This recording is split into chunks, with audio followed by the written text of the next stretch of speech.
Gua baru aja baca berita kalau Arab Saudi itu telah meresmikan proyek pembangunan kereta cepat. Lo tahu berapa biayanya? Cuma 112 triliun. Sedangkan kereta cepat di Indonesia dengan anggaran yang sama 112 triliun cuma dapat jarak 150 km. Ini adalah jenis narasi yang sangat bahaya dan bisa menyesatkan pandangan publik ya kawan-kawan. Jadi begini DJ Doni, sebaiknya setelah membaca berita, Anda kemudian menganalisa, bukan malahan membaca berita lalu ngonten dan membuat narasi yang bahkan belum kulit luarnya aja. Analoginya sederhana, membandingkan Land Bridge dengan WUS itu sama seperti Anda membandingkan Nokia 3310 dengan iPhone Pro Max ya.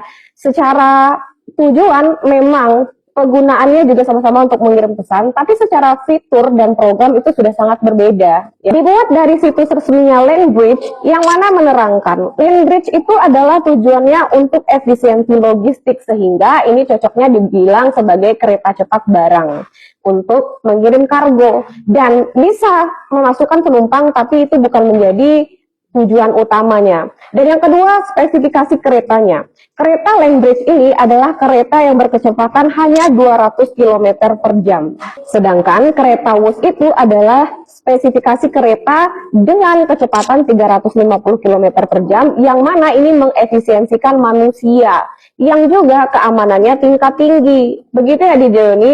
Dan kemudian, untuk memahami hal ini, maka kita harus memakai kerangka analisis. Ya, khusus untuk pemasaran jasa.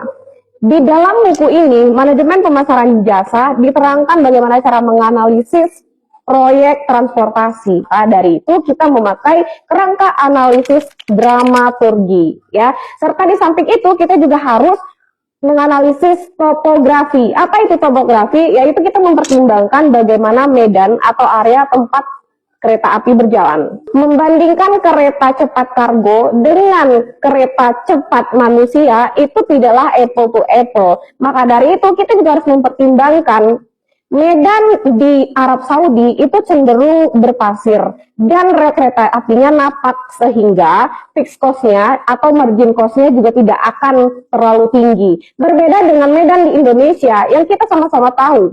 Mendaki gunung, lewati lembah, sungai mengalir indah ke samudra, begitu di Jadoni ya. Maka agar ini akan lebih fair, seharusnya Anda itu hanya mengkritisi tentang overrun cost. Ya, overrun cost di WUS ini yang harus kita kritisi bersama. Kenapa kemudian terjadi pembengkakan biaya yang sangat tinggi? Dan jika ingin berimbang, seharusnya Anda membandingkan kereta cepat WUS dengan kereta cepat Haramain. Yang mana kereta cepat Haramain itu dibangun dengan proyek senilai 900 triliun dengan jarak tempuhnya sekitar 450 km. Nah, bisa Anda bandingkan dengan WUS yang jaraknya 140 sekian kilometer dengan biaya 112 triliun. Jadi, sebelum Anda berbicara, sebaiknya Anda harus menganalisa agar kemudian berita yang Anda sebutkan dan Anda bicarakan itu dapat berimbang.